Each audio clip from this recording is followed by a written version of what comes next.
மற்றும் ஒரு அண்மை செய்தி, கொட்டும் மழையில் குடைபிடித்து மடிப்பிச்சை ஏந்தி ஊரக மற்றும் நகர்ப்புற வாழ்வாதார இயக்க பணியாளர்கள் போராட்டம் மேற்கொண்டு வருகின்றனர்.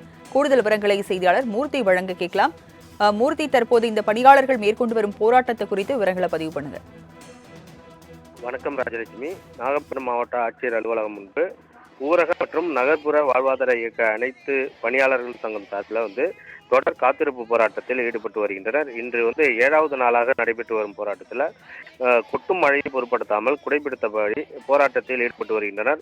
தொடர்ந்து தங்களுடைய கோரிக்கைகளை தமிழக அரசு நிறைவேற்ற கோரி மடிப்பிச்சை ஏந்தியவாறு கோஷமிட்டனர். தொடர்ந்து பணியாளர்களுக்கு அடிப்படை ஊதிய உயர்வு வழங்க வேண்டும், அரசு பணியாளர்களைப் போல மாவட்ட அலுவலகம் மூலமாக நேரடி வங்கி கணக்கில் ஊதியம் செலுத்த வேண்டும், 10 ஆண்டுகளுக்கு மேலாக பணியாற்றும் பணியாளர்களுக்கு பணி பாதுகாப்பு மற்றும் பணி நிரந்தரம் வழங்க வேண்டும், குறைந்தபட்சமாக 10,000 ஊதியம் நிர்ணயிக்க வேண்டும், வருங்கால வைப்பு நிதி மற்றும் மருத்துவ காப்பீட்டு தொகையை வழங்க வேண்டும், பெண்களுக்கு மகப்பேறு காலத்தில் ஊதியத்துடன் விடுப்பு வழங்க வேண்டும் உள்ளிட்ட பல்வேறு கோரிக்கைகளை வலியுறுத்தி கருப்பு பேஜி அணிந்து கண்டன கோஷங்களை எழுப்பி வருகின்றனர்.